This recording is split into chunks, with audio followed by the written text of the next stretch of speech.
కొలను కొల్లేరు ప్రాంతం అది. మా అమ్మగారు మా నాన్నగారు హిందువులు, క్రైస్తవులేమీ కాదు. 11 సంవత్సరాలు అయింది పెళ్ళయి. ఎవరికే? నాకు కాదు, ఆవిడ నాకంటుందండి. ఆవిడ స్తోత్రం చెప్పండి గట్టిగా. ఎవరికమ్మా? అమ్మగారికి నాన్నగారికి పెళ్ళయి 11 సంవత్సరాలు అవుతే అక్కడికి ఎక్కడికి మొత్తం ఎన్ని గుళ్ళు ఉన్నాయో అమ్మా అన్ని గుళ్ళు తిరిగేసారండి. ఎక్కడికి వెళ్ళినా పని అవ్వలేదు వాళ్ళకి. అయితే మా ఊర్లో మా పిన్ని గారు ఉన్నారు, చర్చికి వెళ్తారు. ఆవిడ మా అమ్మగారిని ఒకసారి చర్చికి తీసుకెళ్ళి అయ్యగారి చేత ప్రార్థన చేయించి, ప్రార్థనలో అయ్యగారు ప్రవచనం ఎత్తారంట.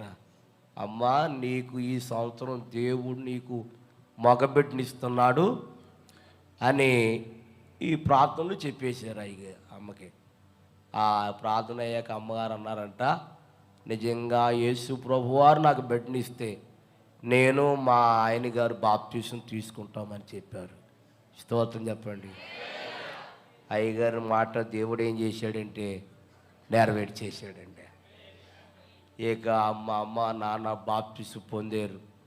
తర్వాత మళ్ళీ అబ్బాయి పుట్టాడు. తర్వాత అమ్మాయి పుట్టింది. ఎవరు నమ్ముకున్నాక? అది నేను మా చెల్లి మా ఇద్దరిని బళ్ళో జాయిన్ చేశారు. నాన్న అమ్మ అన్నయ్య పనికి వెళ్ళేవారు. అలా వెళ్తూ చదువుకుంటూ ఏమండి సినిమాలోకి వెళ్ళిపోయాను. అమ్మా, ఎక్కడికి వెళ్ళిపోయాను?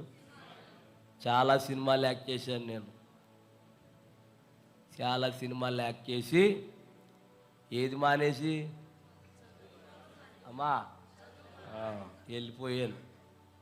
కృష్ణరాజుతో యాక్ట్ చేశాను, బాలకృష్ణతో యాక్ట్ చేశాను, అచ్చెన్నతో యాక్ట్ చేశాను, ఏమండి కమలాసంతో యాక్ట్ చేశాను. 6 చిత్రాలు నటించి వచ్చేసాను ఇంటికి. ఏది మానేసి వెళ్ళాను? నేను తిరిగి వచ్చేటప్పటికి చెల్లి 10వ తరగతి చదువుతుంది. ఎన్నో తరగతి? నేను వచ్చి నెల అయింది. మా నాన్నగారు అన్నారు, నువ్వు వచ్చి నెల అయిపోయింది, ఇటేమో చదువు మానేసావు, అటేమో సినిమాలు రావటం లేదు, ఓ పని చేయ అన్నాడు మా నాన్నగారు. ఏం చేయమంటారు అన్న? మళ్ళీ చదువుకో, అవి వస్తే లేకపోతే లేదు, చదువుకోమన్నాడు. అప్పటికి మా చెల్లెని మా నాన్న ఏం చేశారు, ఇంకా చిన్నపిల్లడు అనుకున్నారేమో, నన్ను 1వ తరగతిలో జాయిన్ చేశారు. నన్ను ఎన్నో తరగతమ్మా? 1లో జాయిన్ చేశారు నన్ను. మా చుట్టాలందరూ బాబు, అప్పుడు నా పేరు సీను, బాబు సీను ఎన్నో తరగతిరా అని అడుగుతున్నారు నన్ను. 1 అంటే బాగోదని నేను చాలా చదువుతున్నానులే అన్నాను. ఇక అలాగ కొట్టుకెళ్ళిపోతుంది బండి. అయితే ఇలా చదువుకునే సమయంలో తాడేపల్లిగూడెం తెలుసండి అమ్మా? అక్కడ ఒకప్పుడు మద్దాల రామారావు ఉండేవాడు. మద్దాల ఏం చేస్తాడు చెప్తారు ఎవరన్నా? అది అబ్బా, ఎవరన్నా బాగా చెప్పాడు. నిజంగా ఆయన ఈడు చూపులు చూసాడేమో, వేసావు దెబ్బ. స్తోత్రం చెప్పండి గట్టిగా. మద్దాల రామారావు అని ఒక ఆయన ఉండేవారు అక్కడ.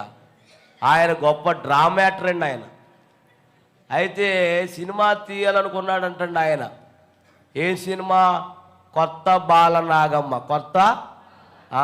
ఎవరో అన్నారంట, ఒక ఆయన ఉన్నాడండి, మొన్నే వచ్చాడు, ఆయన ఉంటే మన సినిమా హట్ అయిపోద్ది అన్నాడంట.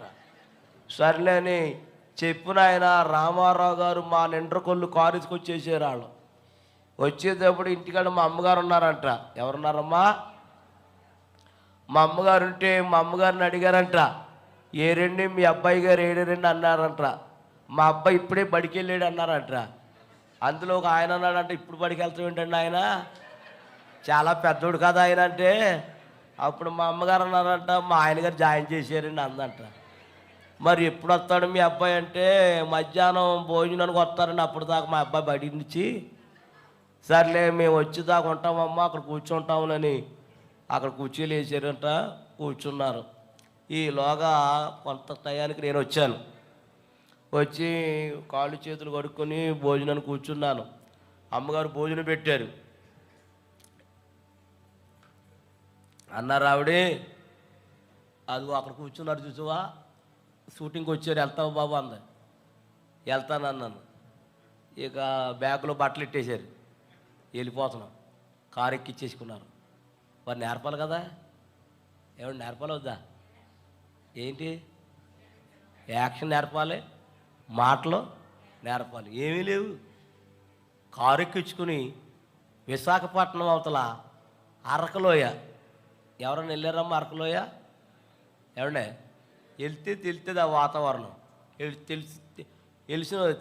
వెళ్ళినోటి తెలుస్తుందిలే. అక్కడ నేను దిగాను. ఏమండే ఏమి చెప్పలేదంటే నాకు అన్నాను. ఆయన అంటే నీకేమి ఉండదు, నీకేమి ఉండదు అన్నాడు. అప్పుడు నేనన్ను ఏమి లేకపోతే నేను కిందకి వెళ్ళిపోతాను అన్నాను. కంగారు పడకాయ చెప్తా ఉన్నాను. సినిమా పేరేంటి? కొత్త బాల. మరి నా పాత్ర ఏంటి, మీ పాత్ర ఏంటి అన్నాను. రామారావు గారేమో మాయిలు పకీరంట. ఏం పకీరు? మరి నేనేం పకీరుని అన్నాను. నువ్వేం పకీరు కాదు, నువ్వు పిల్లదయ్యాను అన్నాడు నన్ను. ఏదేమంట? మరి ఏం చేయాలన్నాను. నువ్వేమి చేయక్కర్లేదు, నేను ఓం రీం అంటాను, అప్పుడు నువ్వు పొగేతం ఉండాలన్నాడు.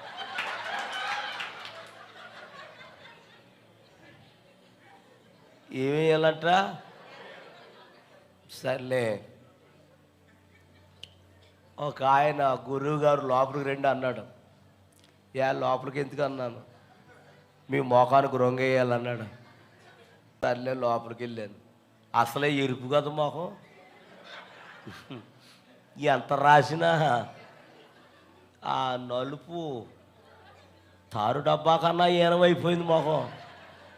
నల్ల విగ్గెట్టాడు, నల్ల గౌనేసాడు.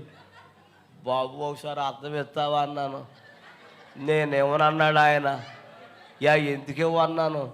నేనేసినడికే నాకే భయం వేస్తుంది అన్నాడు. బాబు వద్దులే బాబు, ఉంచేసుకున్నా. ఆయన అర్జెంటుగా బయటికి వెళ్ళాలన్నాను. ఇలాగే డ్రెస్తో బయటికి వెళ్తూ ఉంటే బయట 2 కుక్కలు రెడీగా ఉన్నాయి అక్కడ. అయ్యి బాబు ఇక్కడున్నాయి ఏంటి అని మళ్ళీ పరిగెత్తుకొచ్చేసాను. ఆయన అక్కడే ఉన్నాడు. ఏంటి ఇలాగెళ్ళి ఇలాగ వచ్చేసావు అన్నాడు. పని అయిపోయింది బాబు అన్నాను. మొంత ఇచ్చాడు, మొంత అందులో నిప్పులు ఉన్నాయి. యాపరని ఇచ్చాడు, సాంబారని ఇచ్చాడు. ట్రైనింగ్ లేదు, ఏమీ లేదు. నాకంటే భయంకరంగా ఉన్నాడు ఆయన. ఎవరో మాయిల్ పకీరు. ట్రైనింగ్ లేదు, ఏమీ లేదు. ఏమండి భయం వేస్తుంది అన్నాను. ఏమవుతున్నాను, వేసే అంటున్నాడు. ఏంటి వేసేది? మొదలెట్టాడు. ఓం రీం అంటున్నాడు. ఏమేయాలి? ఒకే శాతం ఉంటే నాకు చెప్పాలి కదా. ఏంటది?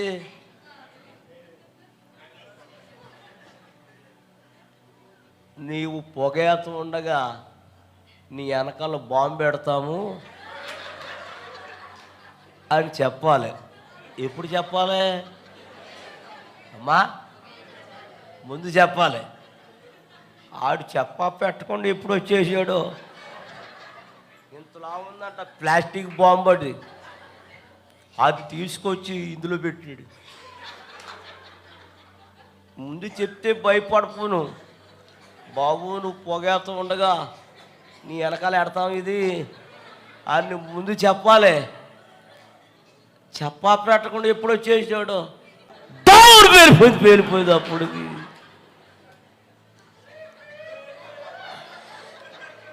ఎక్కడెట్టాడేమో బద్దలైపోయి పేలిపోయి చాలా ప్రమాదమైంది. వాళ్ళ మీద పడ్డాను అనుకోండి, ఈరోజు నేను ఇక్కడికి చెప్పండి అమ్మా, చెప్పండి, నిజంగా రోజు నేను వాళ్ళ మీద పడితే ఈరోజు నేను యేసయ్య దగ్గరికి వచ్చేవాడిని కానండి. వారికి తెలియదు, షూటింగ్ తీసిన వాళ్ళకి తెలియదు, ఎవరికి తెలియదు, ఆ పక్కన ఓస ఉందండి.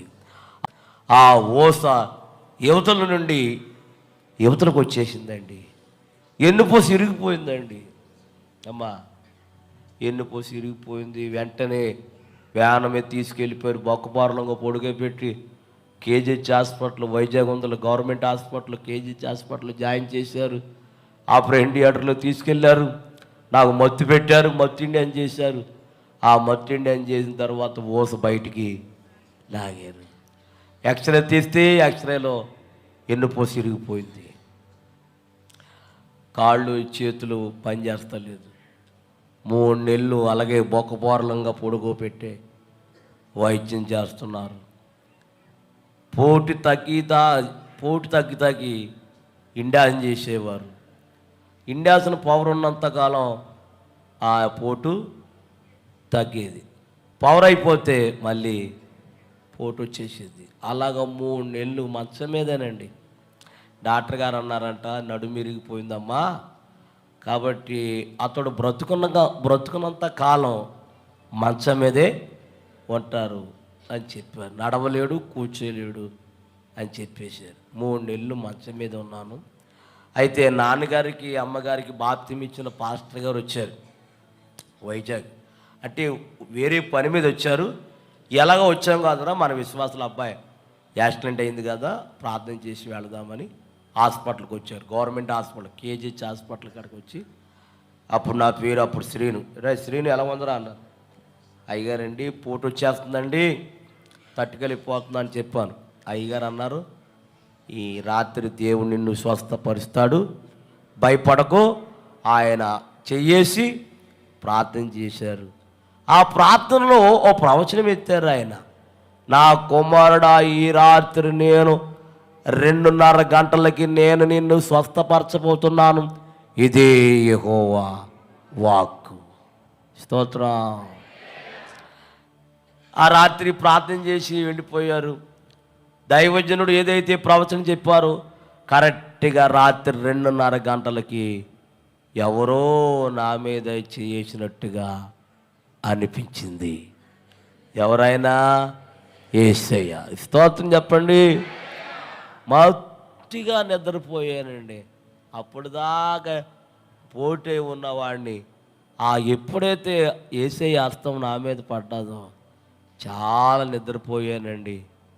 ఉదయాన్నే లేచానండి. నేనే మంచం దిగి టాయిలెట్కి వెళ్తే వస్తున్నాను.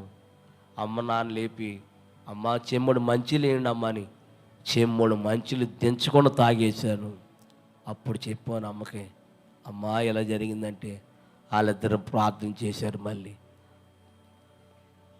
మొహం కొడుకున్నాను, టిఫిన్ పెట్టారు. డాక్టర్ గారు వచ్చారు 10 గంటలకు. రూమ్కి వచ్చారు. నా రూమ్కి వచ్చేటప్పటికి నేను లేచి కుర్చీలో కూర్చున్నాను.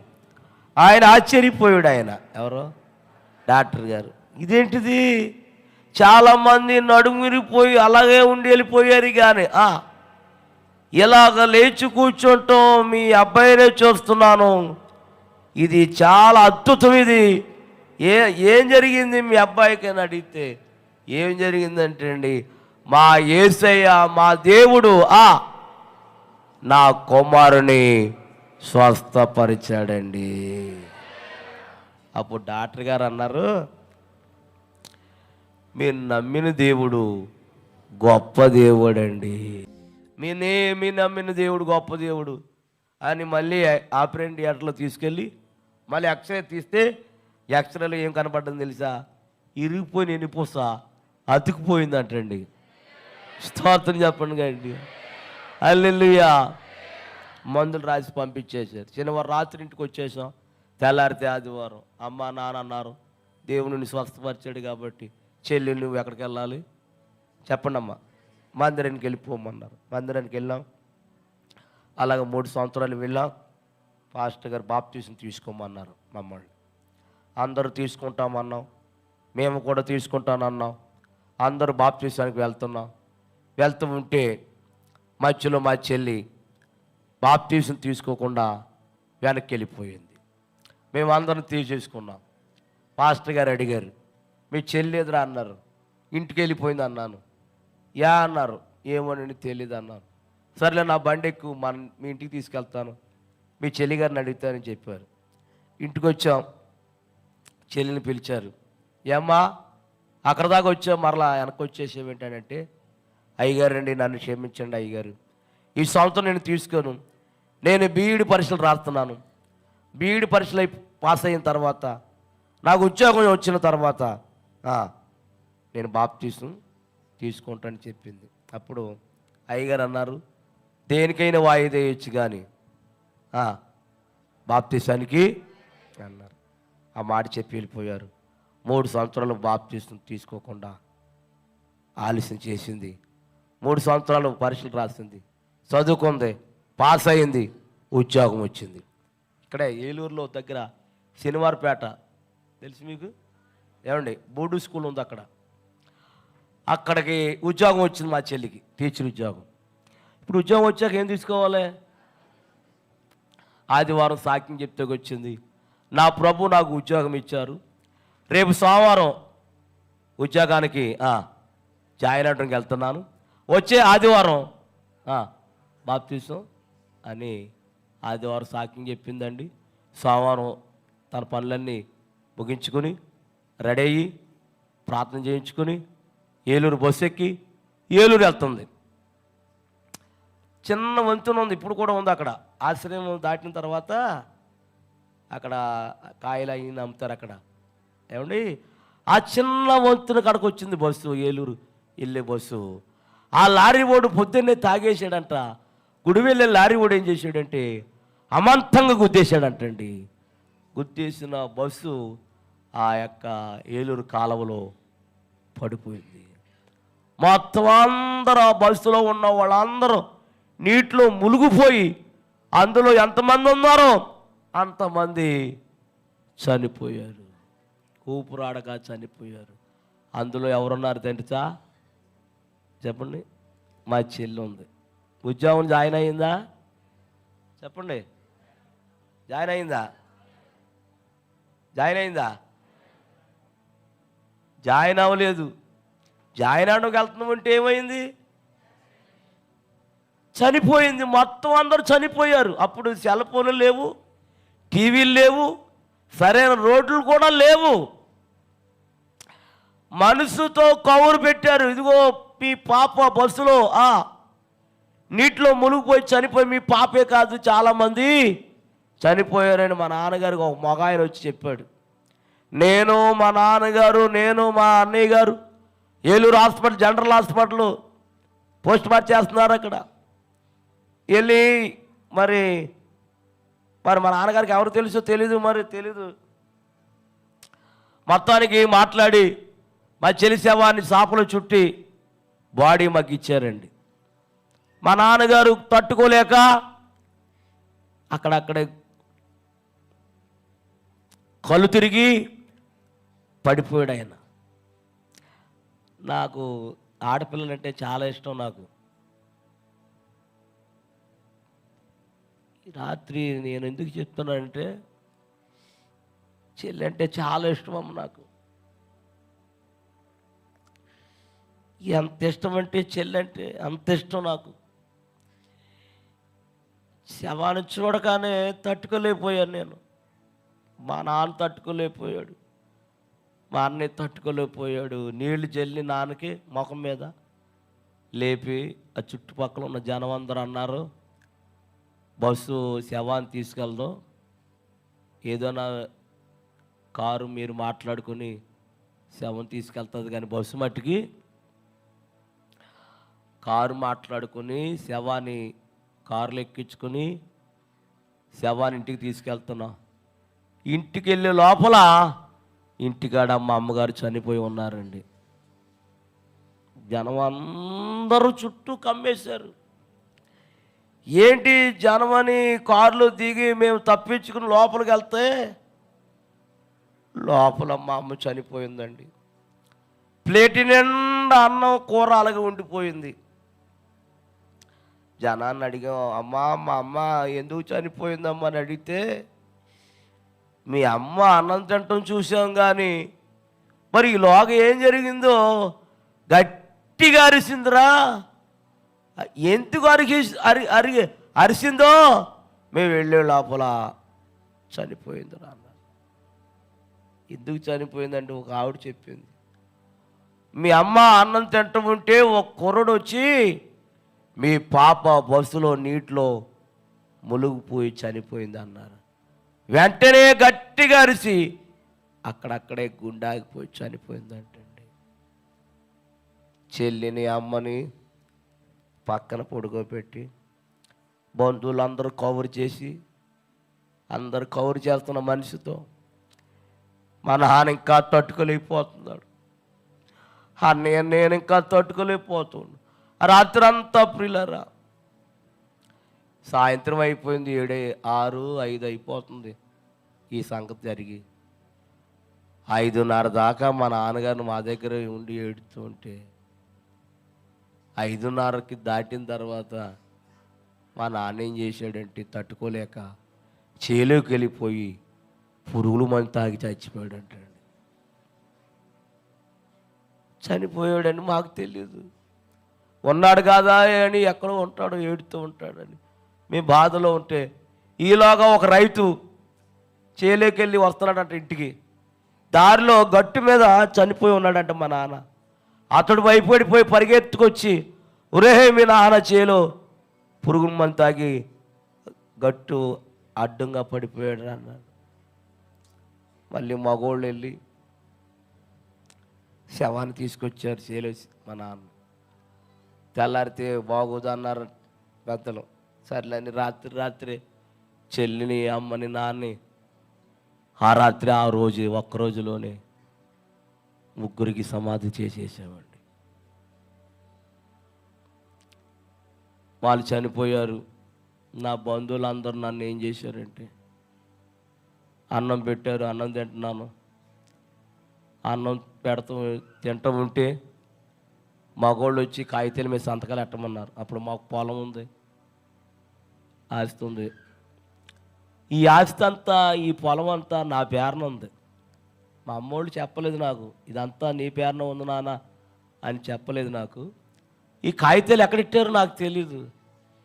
సర్లే అని నేను అన్నం తింటూ ఉంటే అన్నం తినే లోపల వీళ్ళు వచ్చారు, రే దీంట్ల మీద సంతకాలు ఎట్టు అన్నారు. నేనేం చేశానండి, నేను ఏం అడగలేదు. పెట్టమన్నారంటే పెట్టేశాను. ఆ కాగితాలు అలా అడ్డిపోయారు. మరలా అన్నం తిందామని చేయి లోపల పెట్టాను.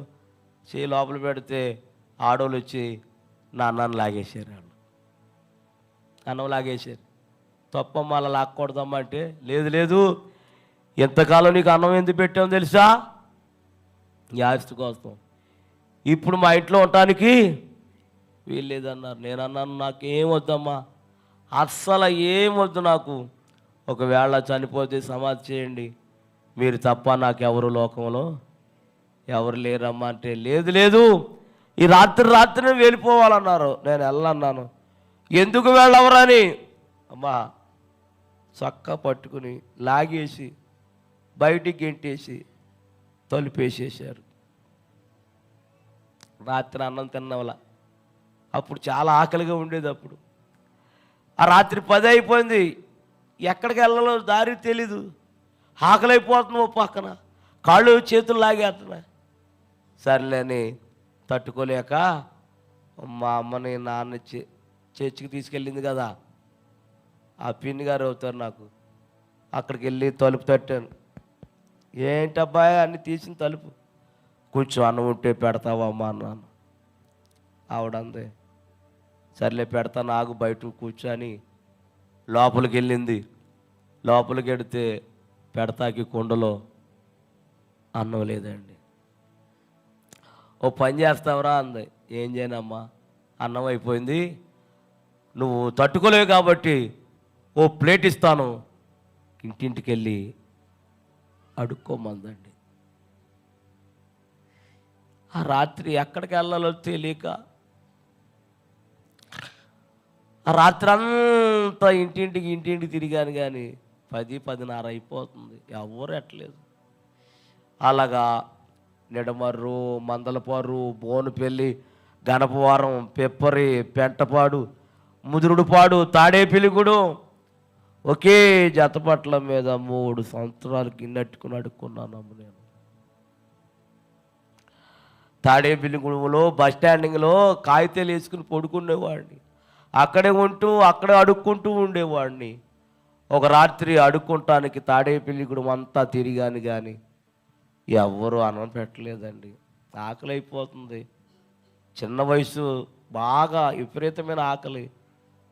సర్లేని పోలీస్ స్టేషన్, తాడేపిలిగూడెంలో పోలీస్ స్టేషన్ ఎదురుకుండా వాటలు ఉంటుంది, ఉడిపి వాటలో ఏదో, అయ్యా అక్కడ ఆ వాటలకి వెళ్ళాను. ఆ రాత్రికి వాండర్ గారికి నమస్కారం చేసి, అయ్యా కొంచెం అన్నం ఉంటే పెట్టండి అయ్యా అన్నాను.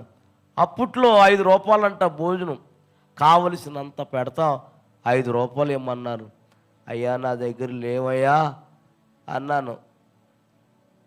లేకపోతే పెట్టనన్నారు. అది కాదయ్యా నేను అడుక్కున్నవాడిని అన్నాను. ఎవరమైనా సరే 5 రూపాయలు కావలసిన అన్నం పెడతా అన్నారు. లేవన్నాను. లేకపోతే పెట్టనన్నారు. సరేలే బయటకు వచ్చేసాను.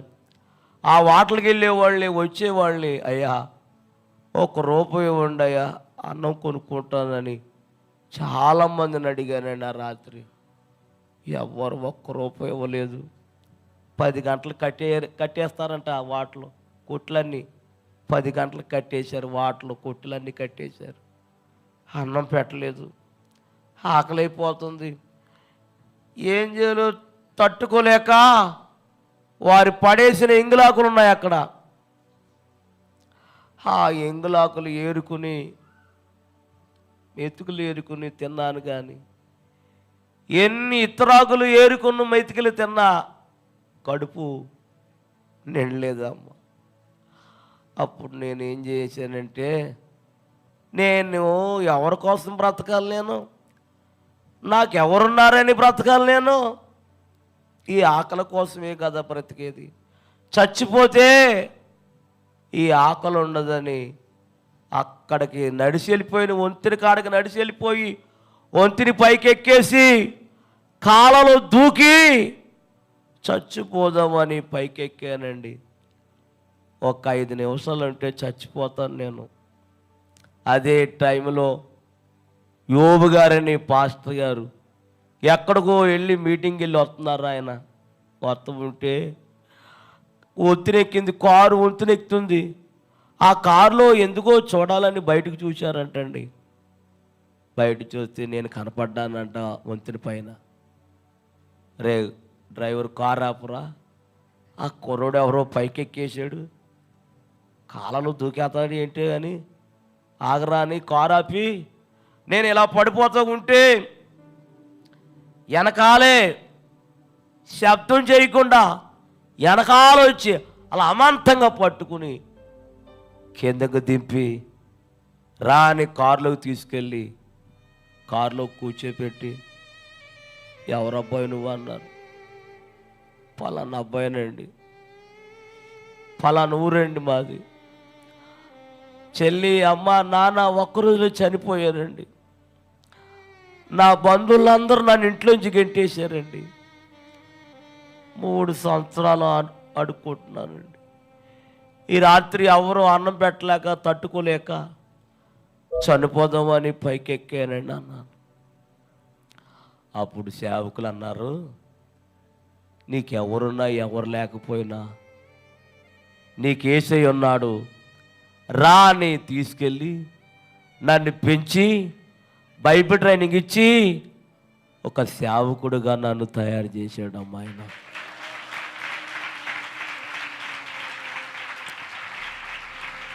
చాలు అమ్మా. దేవుడు యేసయ్య తన సేవకుడు రూపంలో వచ్చాడమ్మ నా దగ్గరికి. యోబు గారి దగ్గర ఉన్నాను కొంతకాలం. ఎవరైతే నన్ను గెంటేశారో, ఎవరైతే నన్ను త్రోసేశారో వారు అన్నీ అమ్మేసుకున్నారమ్మ. ఉండటానికి నీడ లేదు, తినటానికి అన్నం లేదు. నేనేం చేశాను తెలుసా? వాళ్ళందరిని తీసుకొచ్చి మా ఇంట్లో పెట్టుకున్నానమ్మ. నేను ఒకప్పుడు నన్ను ఏం చేశారు అమ్మా, ఇప్పుడు వాళ్ళందరూ నేనేం చేశాను? చేర్చుకున్నాను. ఎవరిని బట్టి? యేసయ్యని బట్టి. ఇప్పుడు నేను అనుకుంటూ ఉంటాను, అమ్ముంటే ఎంత బాగుండు, నాన్నుంటే ఎంత బాగుండు, చెల్లుంటే ఎంత బాగుండు అంటూ ఉంటుకుంటాను. కానీ లేరు తల్లి. అమ్మా, ఒక్క మాట మిమ్మల్ని అడగాలనుకుంటున్నాను, అడగనా వద్దా? అమ్మా, పురుషులు, యవ్వనస్తులు, స్త్రీలు, నా మాట ఏంటంటే, మరి అబద్ధం ఆడకూడదు. మీరు ఇంకా మీలో ఎంతమంది బాప్టిస్టు పొందలేదో చేయొద్దండి ఒకసారి. ఇంకా నేను రక్షణ పొందలేదన్న వాళ్ళు ఈ పురుషులలో, స్త్రీలలో, యవనస్తుల్లో ఎంతమంది ఉన్నారు? చేయొద్దండి అమ్మా. ఒక్కసారి ఎవరైతే చేయొత్తారో ఒకసారి లేచి నిలబడండి. ప్రార్థన చేస్తాను నేను. ఎవరైతే నిలబడ్డారో ఇలాగ ఎదరకు రండి అమ్మా, ఇలాగ ఎదరకు రండి, బలిపీఠం గడకు రండి, త్వరగా రండి. ప్రార్థన చేస్తాను నేను.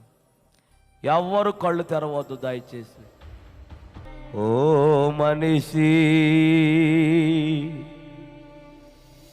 యోచించవా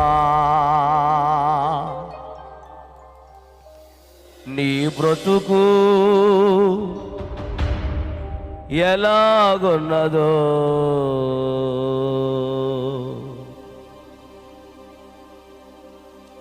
ఓ మనిషి, యోచించవా నీ బ్రతుకు ఎలాగున్నదో. ధనము చూచి దగా పడకుమా, బలము చూచి భంగ పడకుమా. ధనము చూచి దగా పడకుమా, బలము చూచి భంగ పడకుమా. ఆ రోజు శ్రమ నుండి తప్పించి నాదుడు లేడు. ఆ రోజు శ్రమ నుండి తప్పించి నాదుడు లేడు. అదే అదే ఆ రోజు యేసయ్య ఉగ్రత రోజు. 7 ఏళ్ల శ్రమల రోజు, పాపులంతా ఏడ్చి రోజు. అదే అదే ఆ రోజు తల్లి జాడ పిల్లకు లేక, పిల్ల జాడ తల్లికి రాగా. అయ్యో యేసయ్యా, అమ్మా, తల్లి జాడ పిల్లకు లేక, పిల్ల జాడ తల్లికి రాగా. చెట్టుకొకరై పుట్టకొక్కరై అనాథులై అరిచే రోజు. చెట్టుకొకరై పుట్టకొక్కరై అనాథులై అరిచే రోజు. ఆ రోజు శ్రమ నుండి తప్పించి నాదుడు లేడు.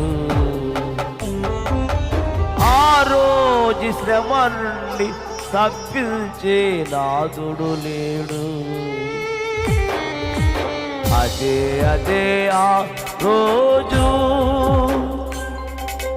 యేసయ్య ఉగ్రత రోజు. 7 ఏళ్ల శ్రమల రోజు, పాపులంతా ఏడ్చే రోజు. అదే అదే ఆ రోజు.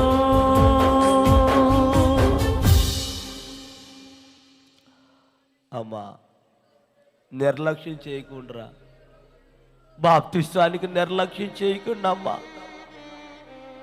ఇప్పటికే చాలా ప్రమాదాలు జరిగినాయి మీకు, ఎన్నో ప్రమాదాలు జరిగినాయి మీకు.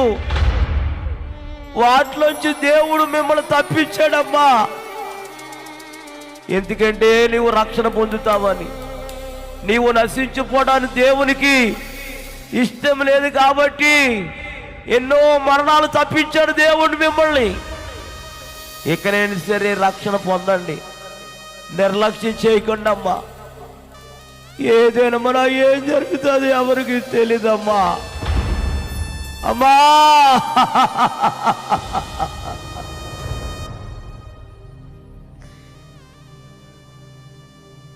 ప్రార్థన చేసుకోండి. ప్రేమాస్వరూపుడైన మా ప్రియ పరలోక తండ్రి, నీ పరిశుద్ధ పాదాలకు వందనాలు నాయన. ఈ రాత్రి ఈ స్థలానికి నన్ను తీసుకొచ్చా. ఎప్పుడు ఈ స్థలానికి రాలేదు నేను.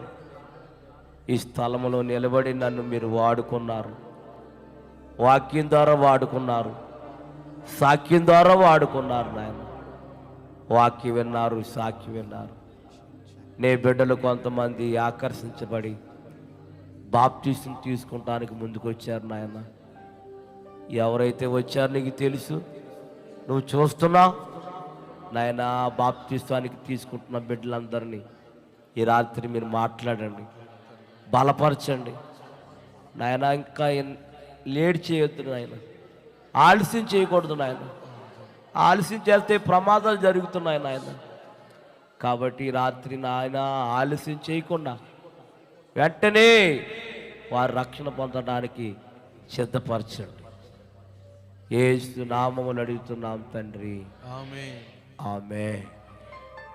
దేవుడు మిమ్మల్ని, మీ కుటుంబాలను దేవుడు మిమ్మల్ని దీవించి ఆశీర్వదించును గాక. అందరికీ వందనాలండి. నా కొరకు, మా కుటుంబం కొరకు మీరు అందరూ ప్రార్థన చేయండి. చేస్తారమ్మా? ఎప్పుడు చేస్తారు? ఓ పని చేయండి, రోజు చేస్తే చేయండి, కానీ ఇంటికి వెళ్ళగానే అమ్మా నా కొరకు, పాప, బాబు, మా పాస్టమ్మ గారు, మా నలుగురు కోసం మీరు ఏం చేయాలి? ఇంటికి వెళ్ళగానే చేయండి. చేస్తారమ్మా? చేస్తానన్నప్పుడు చేయొచ్చండి, ఫుల్గా ఎత్తండి అమ్మా. నిజంగానా? ఎక్కడికి వెళ్ళగానే దేవుడు మిమ్మల్ని దీవించును గాక. అయ్యగారికి వందనాలు, నన్ను ఆహ్వానించారు, చాలా వందనాలు.